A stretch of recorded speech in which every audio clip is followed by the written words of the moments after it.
Hope everybody's having a good Saturday morning, recovering from a fantastic Friday night. It seemed like everybody had an awesome time. My name is Clay Travis. I do a show called Outkick the Coverage, 6 to 9 a.m. Eastern on Fox Sports Radio, nationwide, 250 AM FM stations, as well as Sirius XM Channel 83. I also have done a lot of television work for Fox Sports over the past several years, and I run a website 6 years old called Outkick the Coverage, and we write and have fun there on a daily basis.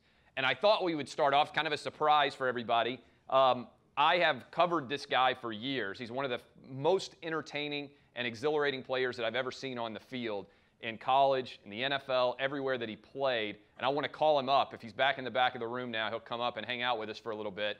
Johnny Manziel. So everybody give a...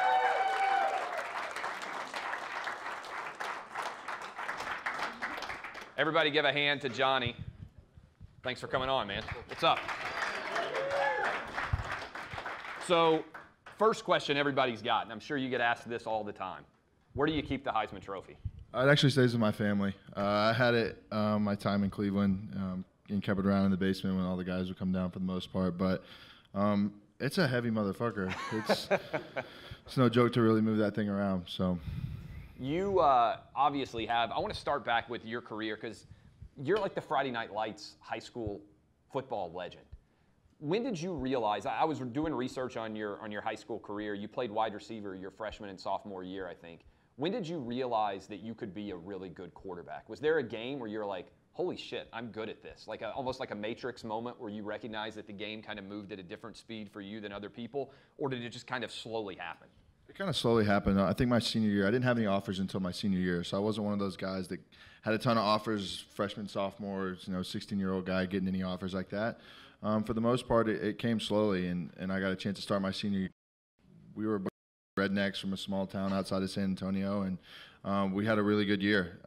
We only lost one game that entire year, and it was to defending state champion, and that was when things really started to slow down. And like my third game into the season, I had a really good game. I think we threw the ball like 85 times in one game, and A&M ended up being there. And I was originally committed to go play for Chip Kelly in Oregon.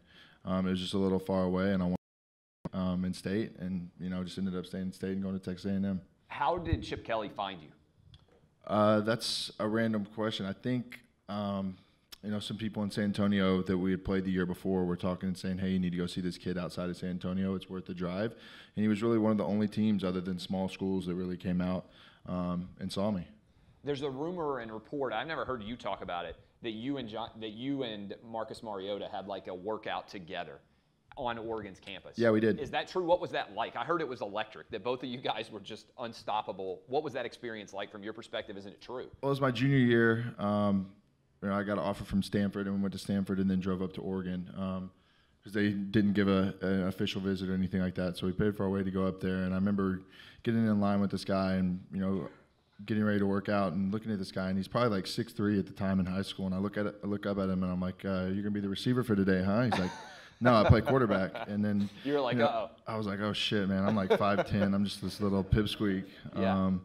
But really nice kid. From that time, I kept in touch with him and was able to, keep a relationship with him. They ended up having 3 quarterbacks commit all at the same time to go to Oregon. So it was me and him committed at the same time for a little bit of time, but. That was the first time we ever met. That's an incredible job by Chip Kelly because he got 2 Heisman Trophy winners committed in the same class, right? Yeah, both 3-star guys. Not like we were both 3-star guys that everybody ranked. else wasn't looking for. And I think a lot of times because you kind of exploded on the national scene, people think you were a higher level recruit than you were. But you're a 3-star guy who had to fight your way into getting offers. Yeah, for sure. Did you want to go to Texas? I did. That was originally where I wanted to go. I wanted to go to Texas more than anything. Did they recruit you at all? A little bit to play safety. To play safety? Yeah, to play safety. So did you ever say to them, like, hey, I'm pretty good at quarterback. Have you guys looked at my film? Yeah, they had 3,000 yards. They had 2 quarterbacks already committed, and they were kind of short up on that. And then after that, my dad wasn't going to let me, go anywhere where I wasn't playing quarterback. So did you at any point, you said you wanted to go to Texas, like, did you at any point think, maybe I'm willing to go to Texas and play safety? Yeah, there was definitely a point in time where I was thinking that. And then once I started getting some better offers and once I saw that, some other teams around the country were going to recruit me to play quarterback, that's when it kind of faded away. So you go into Texas A&M, you redshirt your first year. Nobody has any clue who you are.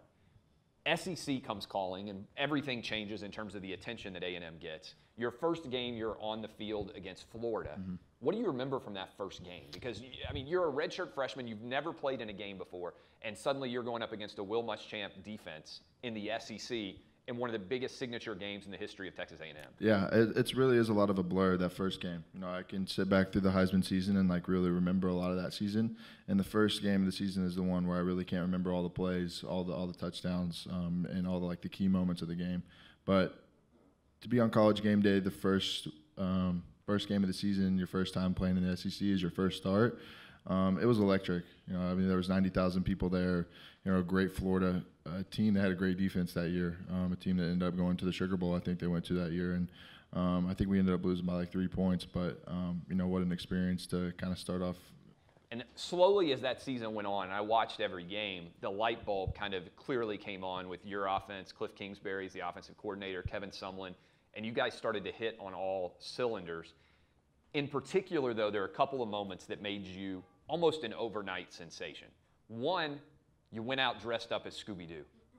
How did that costume come to happen? Did you realize that it was going to be anywhere near as popular as it was in the time that, like, it was everywhere on the internet? We put it up on Outkick, like, and almost overnight you became a sensation. I think you were dancing with a girl in lingerie dressed as Scooby-Doo.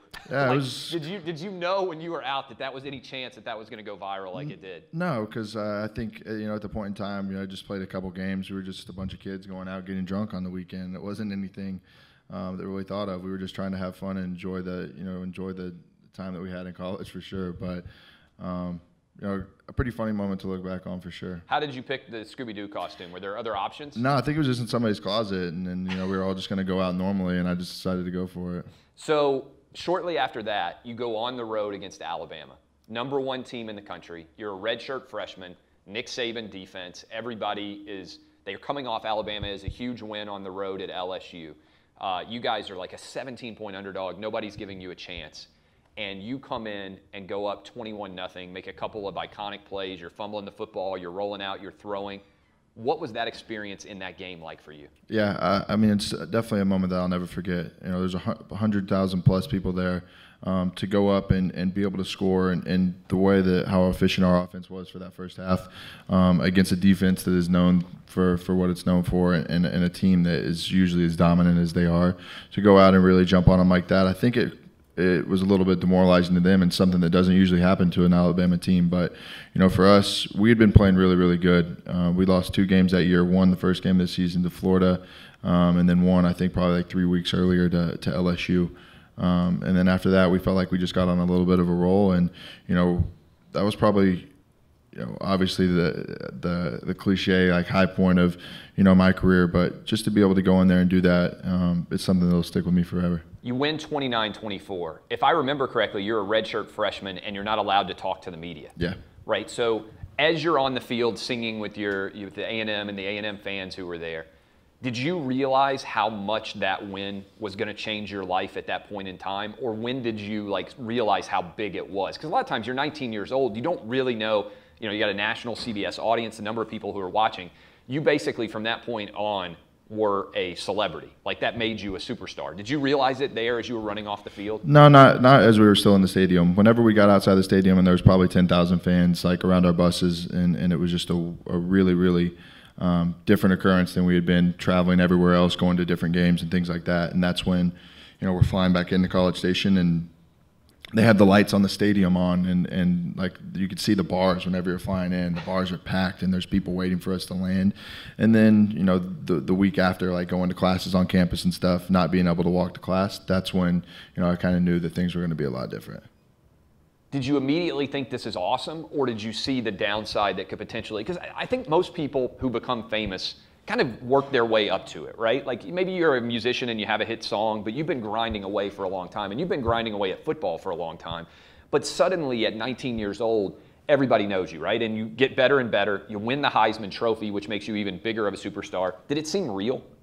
Probably a little bit surreal for the beginning. You know, at the beginning, I didn't really realize much of it. I thought it's obviously fresh. It's obviously new. You obviously seem to like it a little bit. But, you know, as time goes on, you start to have a little bit of no privacy, especially when you're in college. You know, it becomes a little bit of a hassle. So you're 19, you win the Heisman Trophy, and then you have an off season. Everybody's talking about how good you're going to be almost immediately. Unlike, say, with Cam Newton and maybe somewhat with Tim Tebow, everybody's talking about your NFL career already. And then you have NCAA issues. First of all, what do you think about the NCAA? I mean, is there anything you hate more than the NCAA? Probably not. Probably not. I dealt with my little incident with them, and probably one of my favorite moments that I had throughout college was getting the fuck out of that meeting and not having to deal with them anymore. What was that meeting like with the NCAA? It was intense. They went through. They grilled you. Grilled me from everything from clothes I had been wearing in pictures to certain accounts, things, bank accounts, everything. Did you feel like you were like a criminal being investigated? I mean, I've heard from people who sit across the table from the NCAA. Again, you're 19 years old. A lot of other guys have gone through it for signing autographs. It's kind of a crazy system, right? That they would sit there and grill you like you just committed the crime of the century over autographs. Yeah, and pretty much with not a lot of due process either. They kind of have the final judgment. There is no really much evidence. They can kind of just prosecute on whatever they want. So, even when it was all said and done, they came back with wanting to suspend me for like a half a game, and I was pretty reluctant to even take that, but at the end of the day, if they kind of got them off my ass, I was okay with that. Let me go back to the I think it was the Cotton Bowl. You guys dominate Oklahoma.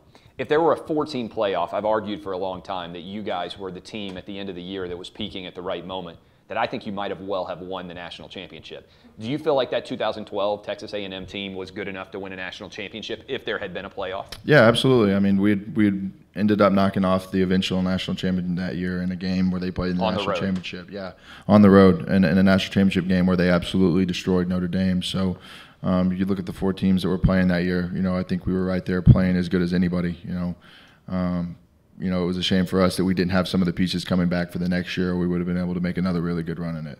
One of the things that's interesting to me is I've heard guys who have like super runs like you did. You win the Heisman Trophy, your team goes 11-2. It's unexpected, and that ride is a lot more fun than the ride where people expect you to be good.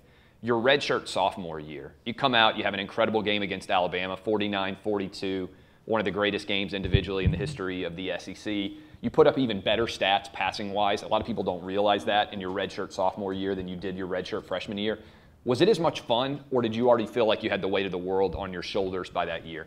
It was almost like a national championship or bust type season for us because of what we had accomplished the year before. So I felt like, after the Alabama game, it's a 1 versus 4 ranked game.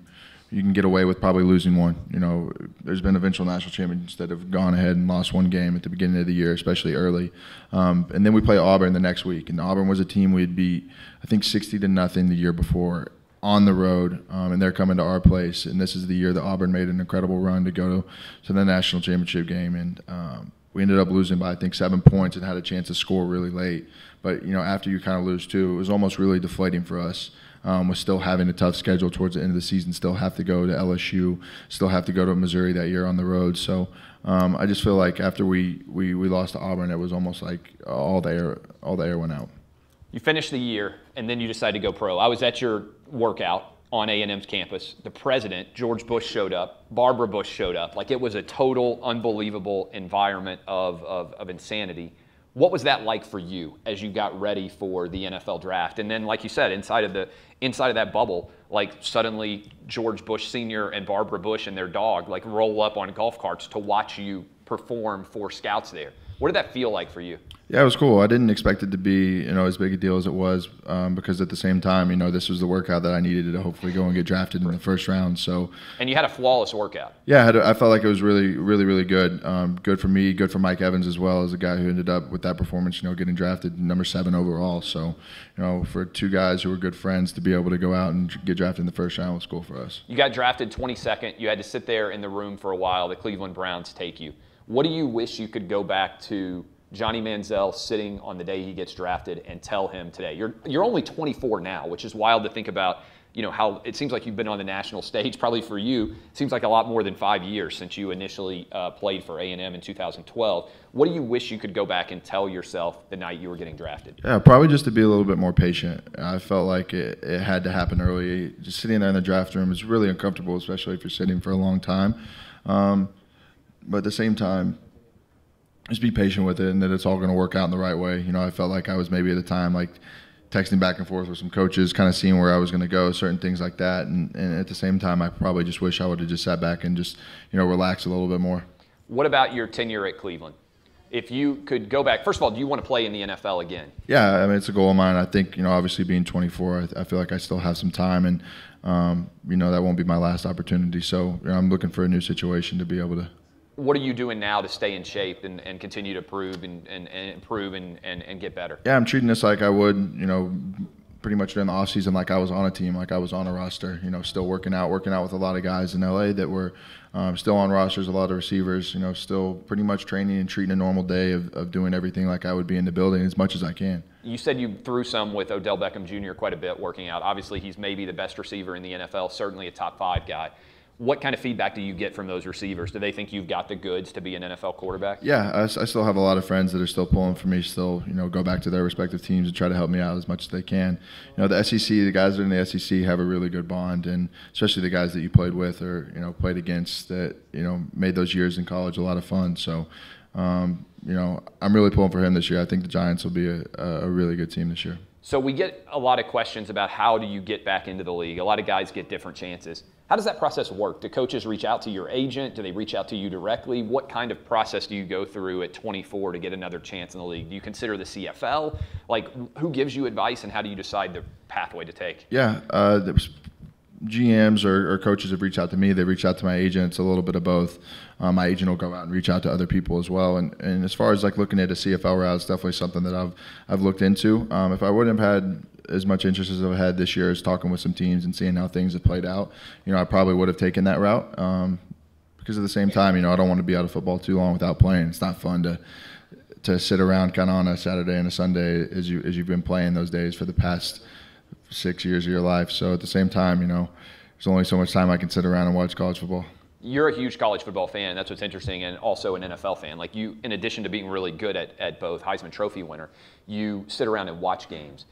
Colin Kaepernick is the big story right now, right? He's a guy who thinks that he deserves to be signed, and there's a lot of people who believe that as well. Do you think Kaepernick is good enough to start in an NFL season? Should he get a chance? Yeah, I mean, even if he's not going to start, he's good enough to be on a roster for sure. I mean, that's a guy that if we go back 5 years, the Ravens are playing the Niners in the Super Bowl, and the next year they're playing the Seahawks in the NFC Championship game. So that's a guy who's got a team, to that point, multiple years, who may have had a couple down years this past couple years, but at the same time, he has a track record of proving, that he can go out and play. So, I don't think his career is done. I think once all the other stuff quiets down a little bit, he'll be okay, even though last year was a little bit of a bizarre year with everything that went on. How has your life changed since things didn't work out in Cleveland? Like, you seem like you've gotten control of your life in some ways and tried to, kind of be the master of your life again. What have you changed about the way that you're living? You're out in LA, you're working out.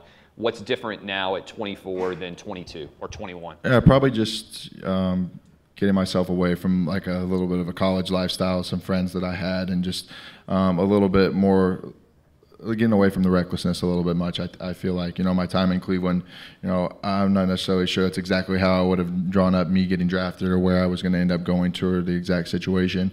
But at the same time, those were kind of the cards that I was dealt, and now I kind of have to live with what happened and, accept the responsibility of everything that's gone on in the past and be able to put it behind me, because at the same time, dwelling on it and sitting on that's not going to really help me getting back to where I want to be. Is that what coaches want to hear and GMs want to hear, that you're a different guy than the one who was in Cleveland? Is that what they ask you about when they call you? Yeah, a little bit. They just want to see what I've kind of been up to and what's been going on, and seeing, that I'm back in football, that I'm back to doing certain things. Because this is what I love to do. I love to play. I love to be around the game. So, I think that's the biggest question. You got drafted in baseball. Tim Tebow is now playing baseball. Any baseball teams ever reach out and say, hey, are you interested in, Tebow, I don't know if I'm sure you're paying attention. He's batting over 300 in single A, he's 29, and he had a long roster of not playing. You were a pretty high draft pick, relatively speaking, out of high school. Any baseball teams ever reach out? Yeah, a couple. I've talked with the San Diego Padres, the team that drafted me a little bit, and then I have a good friend who's a minority owner in the Rangers. If I get to a point where I'm not going to play football or anything like that, and I still feel like I could go make a run at it, maybe. But for right now, I think I'll leave that to Tebow. So, when you, what's funny about that is, in the SEC, we had back-to-back-to-back. We had Tebow, who was like a rock star level quarterback that I had never seen before, And then we had Cam Newton and all the NCAA controversy, and he goes 14-0 and wins a title. And I said, man, we'll never see a season like Cam Newton. And then you come in, like almost like all three, bang, bang, bang. Do you have a relationship with any of those guys? Do you feel like a kinship based on the way that you kind of took the SEC over at the quarterback position and put up statistics, honestly, that nobody's ever equaled since between the three of you guys? Yeah, I've got a chance to know Tim, obviously going to New York for the Heisman the past couple of years. He's a guy that's always been extremely, extremely cool. I remember watching, being a kid in middle school and high school, was watching Tebow come up and play at Florida, and what a run that was. And I don't know if there's ever been anybody, between me and Cam, we had a good 1 year, solid year run there. But at the same time, to do it over the, amount of years that they did with the talent that they had at Florida is, I don't really know if it'll ever be seen again. What does the Heisman mean to you now? You get it at 19. You just mentioned Tebow won it, Cam won it, Mariota, who you knew, you have a lot of kinship with guys over the past several years. Does it mean more to you now than it did maybe even when you were 19? Do you think it might mean more when you're 34 or 44 and you kind of can contextualize that achievement? Yeah, I think it'll mean a little bit more down the road. It means a ton to me right now, but at the same time, I think it really was the world to me, whenever I was in college, because growing up playing NCAA video games, obviously trying to go out and win the Heisman in a video game every year, and to have it happen in real life, it was crazy. It was mind-blowing for the first couple of years, and now, I want to do something to make sure that that's not the only thing that I've done in my football career. If you never played football again, what would you do? I'd do something involved with sports. I can't get away from it. So, I've had to ask myself that a little bit as of late over the past year, but at the same time, I'd want to be involved in sports in some way, whether it's coaching, whether it's doing something like that. So I think that'd be my route. Where would you want to coach? High school, college, pros? I mean, what to you would have the most intrigue? Probably college. College. And what do you think your experience in college would help you? Like, can you imagine, would it be difficult for 30-year-old Johnny Manziel to coach 19-year-old Johnny Manziel? Of course. Would you drive yourself insane? Of course. I was really hard-headed. I look back right now and think about, how big of just a kid I was, and a lot of regrets that I have, especially with my second year in college, not treating it kind of the way that I did my first year. But at the same time, I think I would have been really, really hard-headed to listen to myself a couple years down the road. What about Kevin Sumlin? He got criticized some for being too lenient on you. Other people said, but I love Kevin Sumlin. I know you guys have a good relationship. What did he mean to you at A&M? Did he handle you about as well as 19 and 20 and 21-year-old Johnny Manziel could have been handled? Yeah, I think he did. I think obviously the way that everybody treated me the second year was a lot different than the first, and I think the reason that I got to where I was because of things that happened the first year and because of how he was hard on me, especially my first year. So I wish him the best. I know he's on a little bit of a hot seat right now, and I know that a kind of a lull of 8-5 or whatever their record has been for the past couple of years in the SEC just kind of doesn't cut it. But at the same time, I think that these programs take a lot of time to turn around. I think he's done a really good job, and I think it'll just take time. So, hopefully they're patient with him, even though I probably don't see that happening if they don't pull it out this year. You're engaged now. Some people say, that finding a significant other can really kind of change your life. Has being engaged changed your life? Do you think that makes you, just a little bit more stable? Is that what you're looking for? Kind of experience that. I know when I got engaged, I got engaged when I was 25, and it changed. Like, the life changes a little bit when you get engaged. You start to think about getting married. Do you feel like your life has changed in that way? Absolutely. I feel like it's been a huge safety net for me, because it's not all the time probably thinking exactly the right way. So it's nice to have another person there, being able to kind of rein me in a little bit and be able to help me out, because it's something that I've looked for a long time. It's been a great situation for me to be in, for sure. What's your relationship like with your family now? Are you guys good? I know that family is incredibly important to you and has been over the years. And everybody's got drama in their family. Yours just happens to end up being public because of your lifestyle. What's your relationship like with your family now? Oh, it's good. It's hard for them. As much bullshit as I go through on a daily basis, I think, on a smaller scale, they go through it too. So, I don't know if I'm always as aware of that as I should be, but at the same time, my family's always been there for me. From the days that I was playing, they've always supported, and they've always been really great. So, I'm just trying to get back to a place where they can come watch me play again. And that place where they come watch you play again, social media. I was scheduled here to come and talk about the impact of social media. To me, your career is fascinating because you came of age right as social media was exploding, right? Everybody's got an opinion on Facebook. Everybody's got an opinion on Twitter. I like to say on our radio show, there are a few guys where if I say their name followed by is and just give out the phone number, we'll have open lines, like loaded lines, right? I can say LeBron James is, and he's a guy you know a little bit. Open, like everybody's got an opinion. They can fill in an adjective. Johnny Manziel, Tim Tebow, like a lot of these guys, everybody has an opinion over. Was social media good or bad for you? And I know you're still on social media, but you've left it a couple of times and you've interacted and then you've left it again. What has that experience been like starting at the age of 19 as you blew up on the social media frontier? Yeah, I think it's a slippery slope. I think it could be really, really good, and at the same time, it could be really bad. You know, it kind of takes away your privacy a little bit, especially now with Snapchat and with all this other stuff that's going on. Because people will find you out at a bar sometimes and just say, "Oh, here's Johnny Manziel," like, and you'll literally you check your phone and there's notifications blowing. Yeah, 1,000%. But at the same time, just the way that obviously with the way that your job, your news has been able to travel through social media. I think it's a really good platform. But at the same time, for some athletes, if you're not really able to handle, especially if you're young, I think that was a big reason why my popularity was as big as it was, is because of the social media age. I was sitting in college with 1 million followers on Twitter and being able to have that platform at the tip of your fingers whenever you want. It's dangerous. Did you read the mentions? Like, would you go through and see what people were sending to you? No, not anymore. I probably did when I started in college, and then after the enough fuck yous, you're queer type of thing, you probably just get a little bit. Because people may not realize it, but it's amazing to me because back in the day, and that's why I think it's interesting that if you coached in college one day, it used to be that you were kind of a member of a team and there weren't that many voices that were able to get to you, right? Like, you may hear the crowd and may see somebody out at a bar or on campus in a classroom, but nowadays, everybody can reach you at all moments. And I guarantee you, if I went into my phone right now and checked it, everything that you just said, people are saying it about me right now. And all I've done, you guys are sitting here, we're just having a conversation. There's people probably on Periscope and Facebook right now teeing off on me, right? And you. And all we're doing is having a normal conversation. Do you think it's good? I really kind of am fascinated by, because your career really mirrors the rise of social media. And I've made this argument that to other people, I'm old enough where social media didn't really exist for me. So I became an adult. I felt comfortable in my own skin. Nobody else was defining me. For everybody like you and the younger kids out there, social media in many ways is defining people, maybe before you're even able to define yourself. Yeah, I think you look at some of these kids now, like, say, basketball recruits. These guys are in high school. Yes. These guys are in high school with 50,000, 100,000 followers. Look, one of the bald kids has a million followers, yeah. And I can't imagine how that would be in high school. You feel like when you get into college and you're getting interviewed at times and you're a little bit older, you're able to handle it. So I couldn't imagine being that young and really having to deal with it and click on one button and be able to read what all kinds of people are saying about me and really be able to handle that and not have it affect me, especially growing up. Which fan base in the SEC was the toughest on you? Probably LSU. Why do you think LSU hated A&M particularly, or hated you? I think it just goes back to a little bit of a rivalry before we got into the SEC, but at the same time, that was the only team to go back 2 years and beat us both years. Right. So I felt like they had that little bit of an upper hand.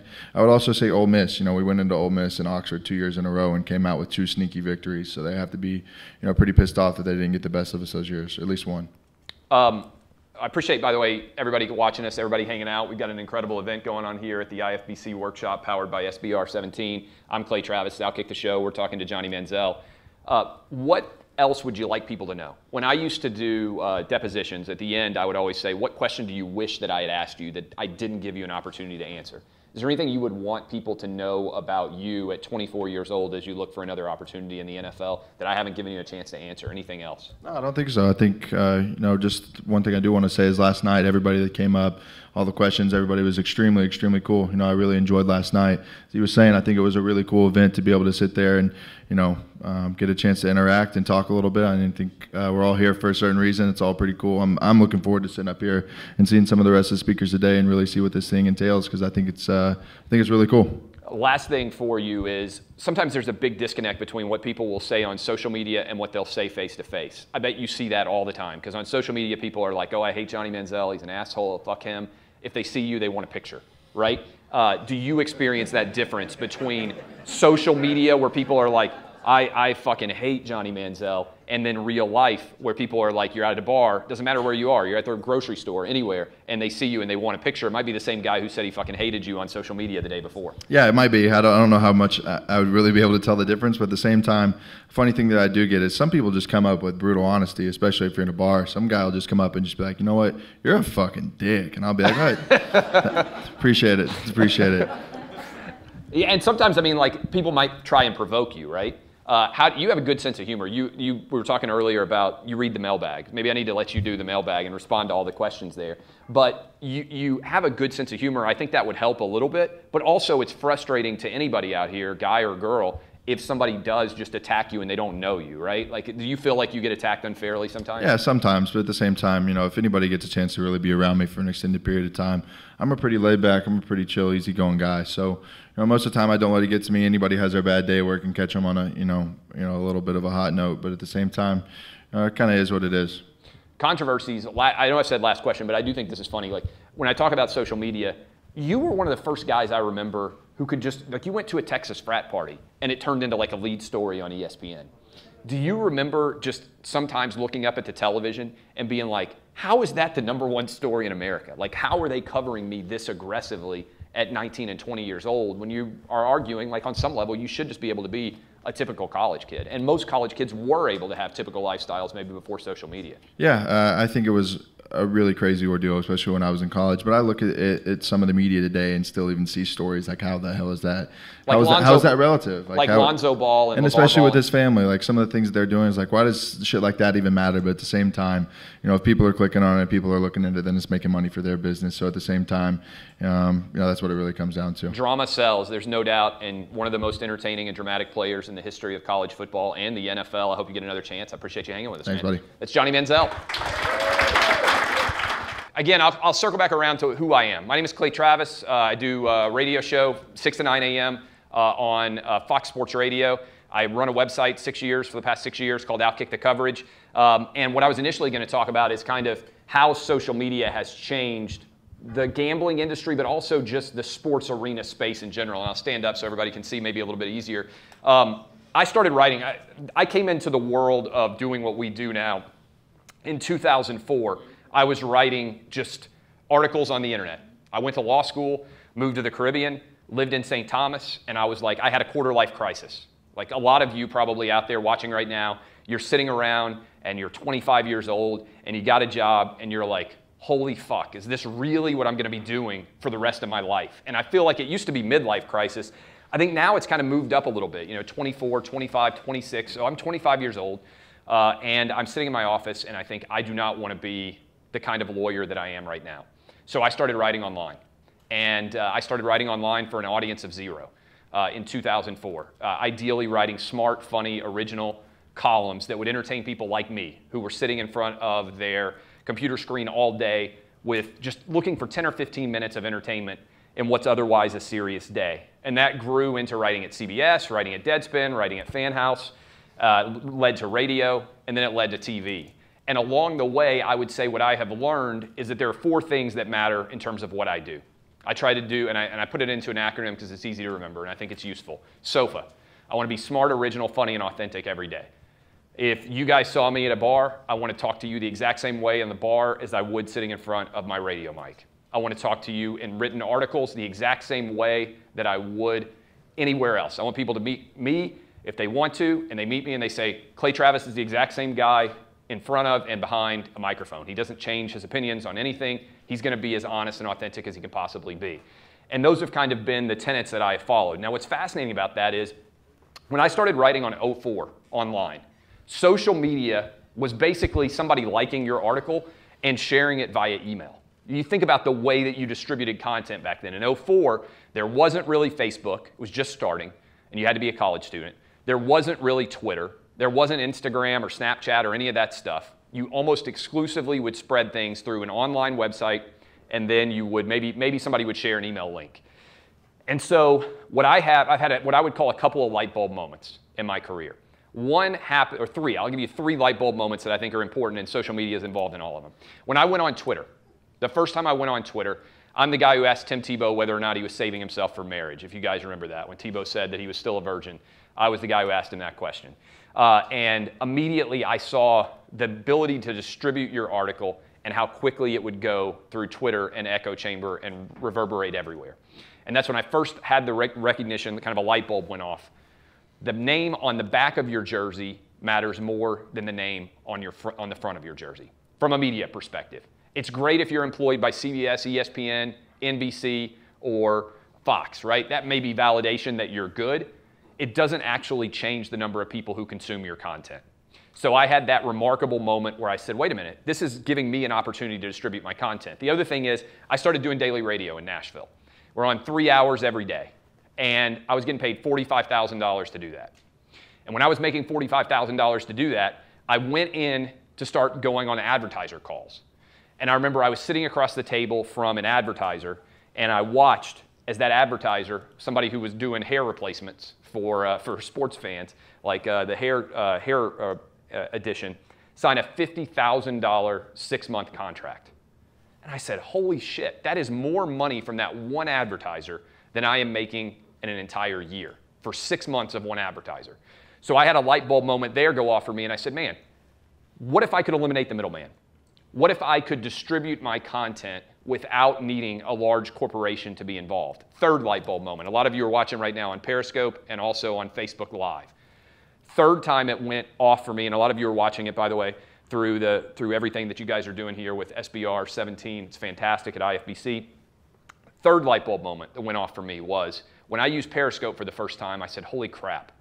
This basically is my opportunity to do a mix of a radio and a TV show live, automatically distributed to the entire audience.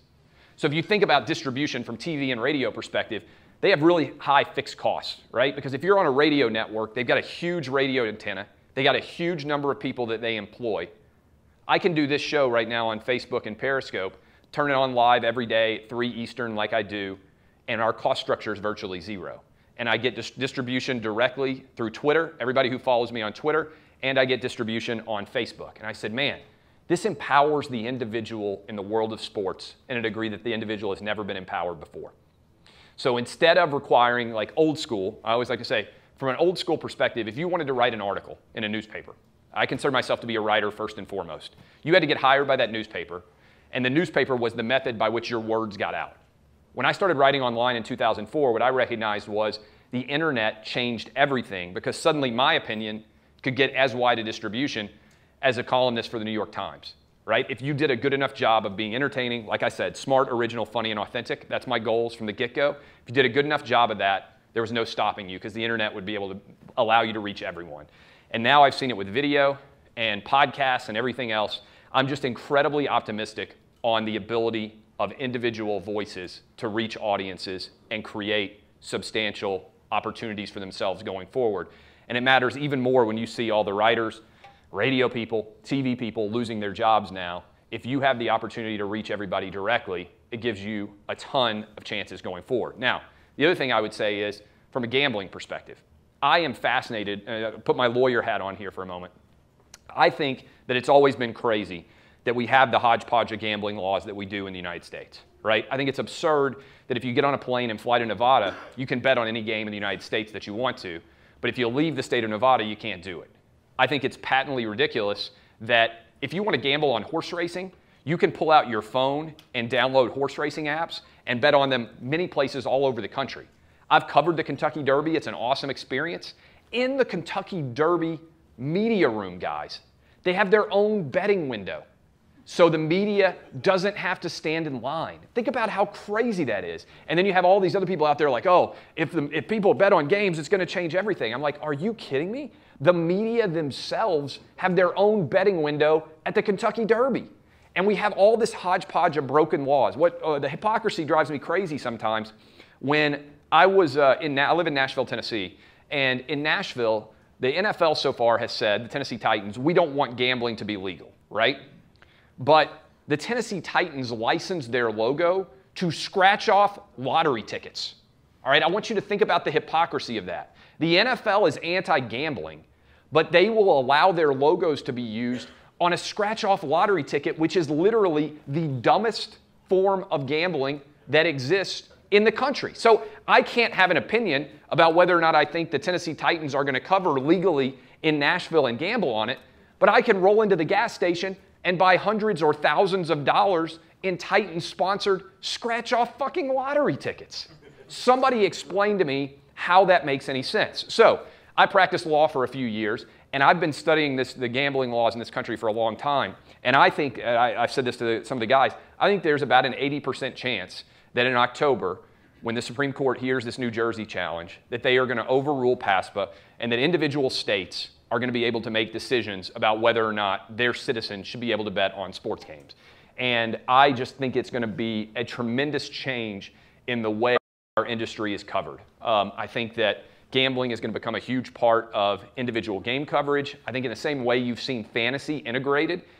25 years ago, if I told you there was going to be a ticker at the bottom of the screen during the NFL letting you know how many passing yards Eli Manning had and Odell Beckham had received, and that was going to be like individual, not even the scoreboard, just individual player stats, you would have said I was crazy.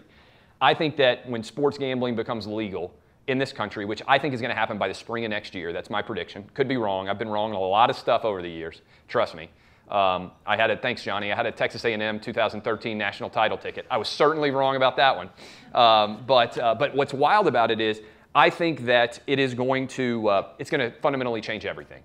And I think there are right now, if you want a legal analysis, at least 4 votes to overturn PASPA and allow New Jersey's law to exist. I think that they will be able to find a 5th, and this could end up like a 7-2 or 8-1 decision, because the fascinating thing about sports gambling is it's not really a Republican or Democrat issue, right? Most people who look out there and analyze this situation look at it from the perspective of should this or should this not be the opportunity of individual states and citizens to decide whether or not it exists. Guys, right now there are 44 states that allow wagering for purposes of the lottery, right? The only 6 states that don't allow it in the country right now: Alaska, Hawaii, Utah, Mississippi, Alabama, and Nevada, all right? 2 of those are huge casino states, Mississippi and Nevada. So the reason they don't have it is because they don't want the competition.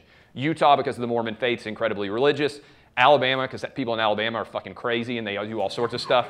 Amen. And then I don't know what's happened in Alaska and Hawaii that it doesn't exist. But I think there was a great analogy made yesterday where if you just had to think about the morality, all right? Think about this. What would you feel more comfortable walking into your office and talking about at the water cooler on Monday after an awesome weekend?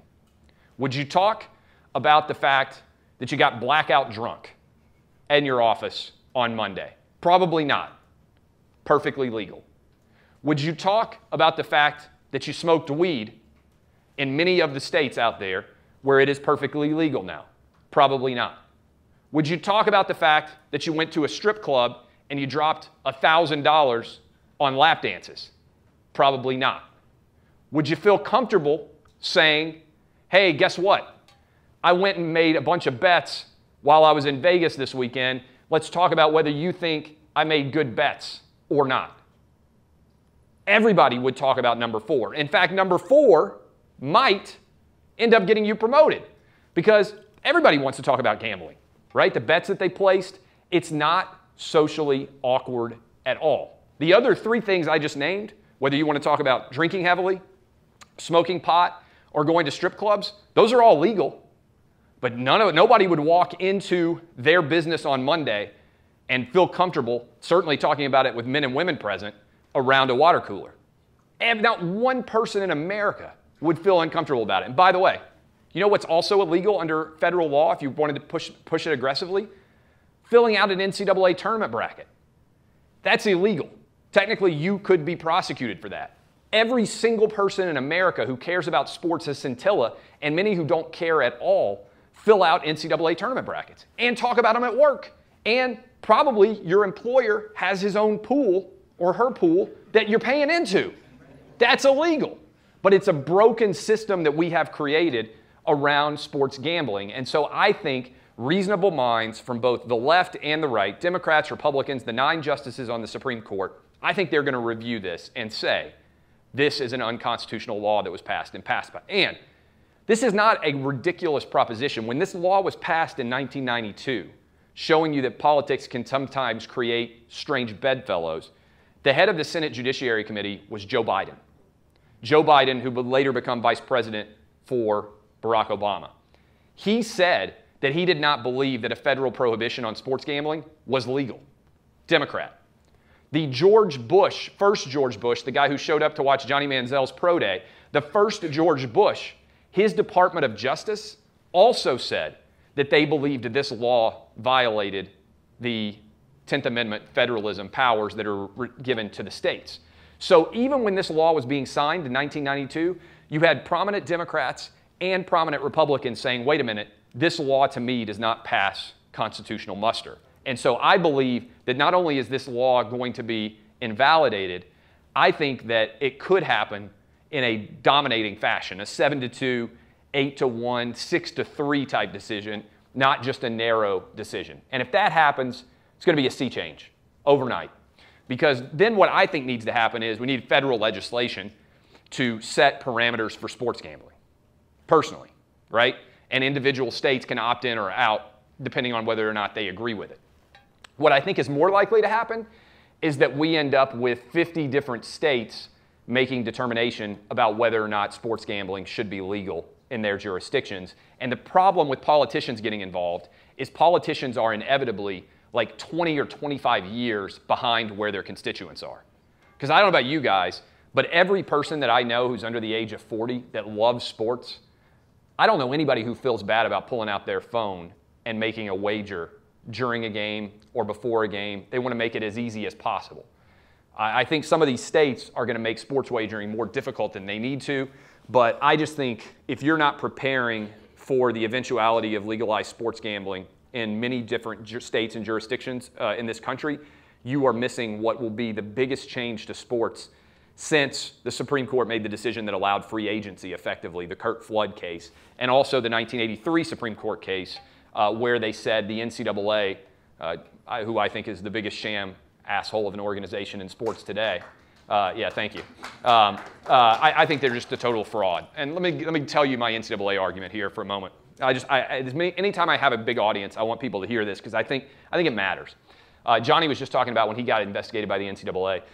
I can't think of a more anti-capitalistic organization in America than the NCAA, because the NCAA's essential purpose is to make sure that poor kids remain poor.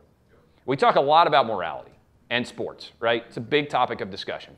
Guys, can you imagine, take it outside of sports, if you were a young kid in college and you were on a chemistry scholarship and you had no money, right? You had no money outside of that chemistry scholarship. And one of your chemistry professors knew that. And he allowed you to come over to his house, right? And on the weekend, you cut his grass, you chopped wood, you took care of his lawn and his yard. And he gave you a couple $100 every weekend.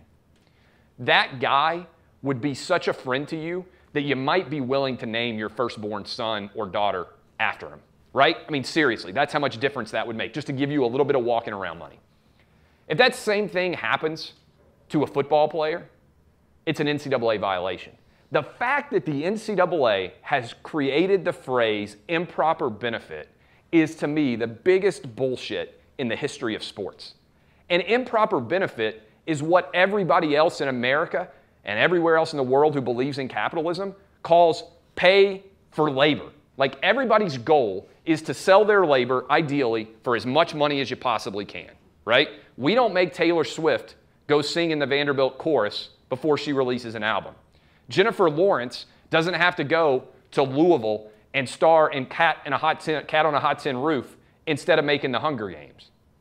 At 18 years old, when you're an adult, if you can make a living at something, you should be able to make a living at it. And get the fuck out of here with the idea that signing your autograph for money means that you can't play football or basketball in college. I just think it's a moral issue, and I think more intelligent people need to be holding the NCAA's feet to the fire and saying, what are we afraid of? I mean, an honest question. First of all, improper benefit is a phrase that shouldn't exist. But what are we afraid of? So what if somebody who's talented at college football or basketball gets to drive a Range Rover? Like, why does that matter to you? People who are talented at pro sports get to drive a Range Rover. People who are in college right now and have rich parents get to drive one, or stay in a nice condo while they're in college, or stay in a much nicer apartment than they otherwise would. It's not an improper benefit to have a rich parent. It is an improper benefit to be poor. The NCAA, those bastards, are in the business of making sure that poor kids, when they enter college, remain poor when they leave. Again, we talk a lot about immorality and morality in sports. To me, that's the single most immoral thing that we allow to exist in sports. So that's me on my soapbox. Drives me crazy. I'm I'll take any of your questions now. Zach, how are we doing on time? Where's Zach? We're good? We're good. All right, fire away. Any questions you guys want about anything? Yeah, back in the back. Clay, we spoke about it earlier. We know when the U.S. government wants to get involved in anything, they're going to want to be paid for it. And how do you think they're going to be paid for it, knowing there's not a lot of room in the -110 model of sports betting for anybody else to really make money? So how is the U.S. government going to get paid? So it's a good question. How would the U.S. government get involved? How would state governments get involved in sports gambling? If tomorrow somebody came to me and they said, hey, Clay Travis, we want you to be in charge of federal and state sports gambling legislation, what would you suggest? I would suggest this. I would say that what we're rapidly moving toward is an era where you should be able to place bets against other individuals online to create an entirely symbiotic relationship, right? So if I think Alabama is going to cover -6 or whatever the line is against Florida State, I should be able to go online almost in a stock market-like situation, find somebody who wants to take FSU +6, have an entity able to withdraw money from my account and the other guy's account and distribute that money. To me, the way to do that, which would allow substantial dollars to be brought in, would be to potentially sell a gambling license so that guys and girls out there could get better rates instead of it needing to be -110 or whatever else it is. Maybe it's like a credit card transaction, and that company takes a 2 or 3% fee to set up that transaction. So sports gambling, I think, would explode because you'd be able to win more frequently. You'd be able to keep more of your winnings, and you'd have somewhat of an efficient market, right? Almost like the stock market. Somebody wants to sell. I also think that would work, and I think we need this for futures bets. I'll give you an example. You know, a lot of people had Lamar Jackson 66-1 before the college football season started to win the Heisman Trophy. Well, if Lamar Jackson drops to 3-1 and you start to get nervous, maybe he's not going to win, you should be able to lock in the value that you've created from getting a 66-1 ticket all the way down to 3-1. Now, I know that exists a little bit in Vegas, but to me, that should happen online. What I'm afraid is going to happen is every individual state's going to make a decision, and they're going to be like, okay, you have to go to a physical location, right, to place a bet. Either they're not going to allow it, or they're going to say you have to go out to a physical location. Well, I don't know about you guys, but I was at Cantor when they first debuted the live game wagering for the NCAA tournament back in 2010 or 9 or whatever year it was, and I'm sitting there in Lagash Sportsbook in Palazzo betting on whether free throws are going to be made or not, and I'm like, this is the fucking future, right? The number of guys and girls out there who would sit with those apps open on their phones. So I think what the states are in danger of is being so far the technology is that even if they legalize it, who's going to get in their car and drive? I think that sports gambling online needs to be as easy as Amazon, right? I can go on anywhere and buy basically anything through Amazon now. I think that sports gambling is going to go through the phones. And so I hope that the states aren't completely out to lunch on trying to create their own policies and what should and shouldn't be allowed. Questions? Yeah, right here. If you want to wait for the mic. This is less than a question than more of a statement of what you're talking about, the credit cards. This is what I do for a living. The big thing that's going to happen is if that does happen where it's state to state, right now it's happening in marijuana, you can't do a credit card transaction from one state if the bank's in a different state that doesn't do it. It's a federal law. Okay. So something to think about for everyone. Not only that, but I mean, to me, what's going to be crazy, and I think most guys, especially guys, mostly guys, right, under the age of 40, think it's insane that they can't pull out their phone and place a wager on a sports bet. I mean, that is just basically insane. And so I think if the states don't catch up with the technology, it's also going to be a total mess because let's say a lot of people out here may go to games in the NFL or college football. If you are, let's say I live in Nashville, right? Let's say I want to go watch Tennessee play Alabama and get beat by 50 points for the 50th straight year. All right, so if I do that, if I travel to Alabama but I forget, let's say, to place my wager while I'm inside the state borders, it's going to be crazy to anybody who uses the internet that when they're on one side of the state border in Tennessee, sports gambling is legal, and as soon as I go to Alabama to go to that game and then find out, let's say the quarterback's not going to play on one team or the other and the line adjusts, that I'm not legally able to go in and adjust my bet, which is why I think we need federal legislation, and I think the leagues would support that as well.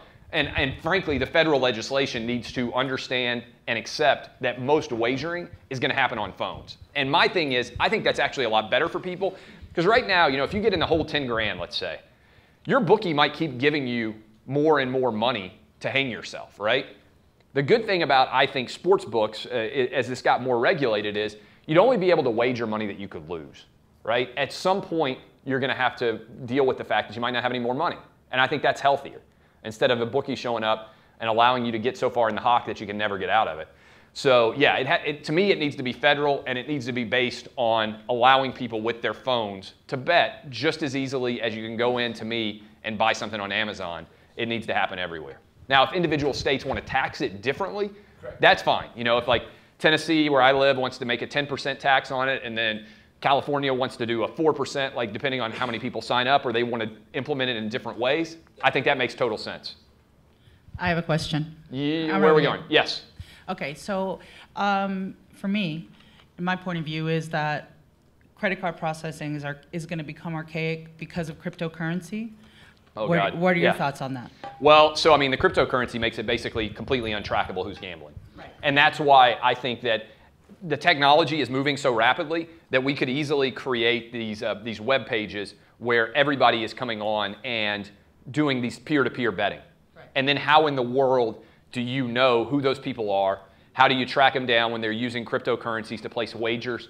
The problem with politicians, and this happens with the Supreme Court too, is that they are so far behind the technology that currently exists when they try to implement the laws, right? And that's why so many things that are fascinating to me about the Supreme Court are not Republican or Democrat. It's figuring out how do we manage the advancement of technology at such a rapid pace and keep the law up to roughly where people are, right? Because if you come out, if the individual states come out and they say, okay, we're now going to allow sports gambling, but you have to drive to a physical location and go in and place it at a window like they do in London and lots of other places, you're going to have to also allow online, because otherwise the offshore sports books are providing a better service that's easier for people to use. And again, I just don't think, again, I use that example of you're going to get blackout drunk, smoke weed, go to a strip club and drop $1,000, or go gamble. By far, people would talk about going to gamble and not feel bad about it at all. So the morality angle here, in terms of people thinking it's a sin or there's something wrong with it,